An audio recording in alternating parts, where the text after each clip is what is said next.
कि sine cosine में क्या रिलेशन होना चाहिए। साइन और कोसाइन का रिलेशन वर्कआउट हो जाता है तो रेस्ट ऑल इन्हीं के कॉम्बिनेशन है। tan is sine divided by cos, और बाकी के तीनों इन तीनों के रेसिप्रोकल है।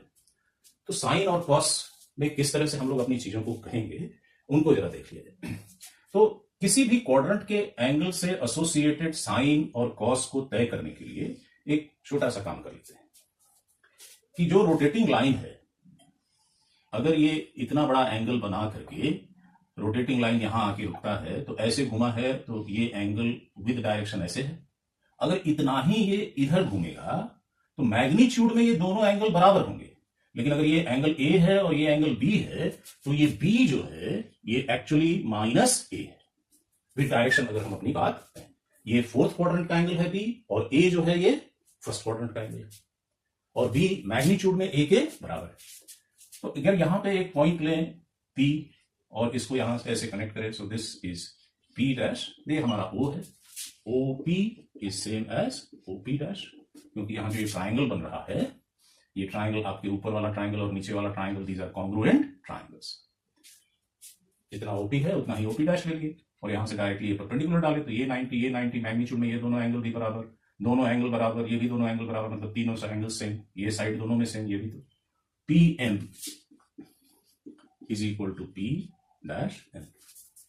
अब अगर कोऑर्डिनेट ज्योमेट्री के कन्वेंशंस को यूज किया जाए तो कोऑर्डिनेट ज्योमेट्री के कन्वेंशन के हिसाब से ये पॉजिटिव होता है फर्स्ट क्वाड्रेंट के लिए, और फोर्थ क्वाड्रेंट के लिए ये हम लोग कोऑर्डिनेट ज्योमेट्री में नेगेटिव लेते हैं। कोऑर्डिनेट सिस्टम में हमारा यही कन्वेंशन है कि इधर गया है तो ये नेगेटिव है। तो अगर हम इनको भी साइन के साथ यूज करेंगे तो अगेन पी एम को हम कहेंगे it is minus P dash M if I am using the sign convention of this system.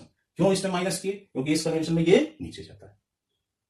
तो अब अगर आप देखोगे तो sine B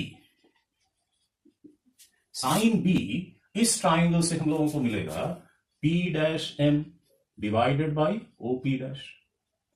P dash M is same as minus P M divided by OP dash is same as P. So this is going to be minus sine of PM upon OP, perpendicular upon hypotenuse, sine A. Or B was equal to minus A.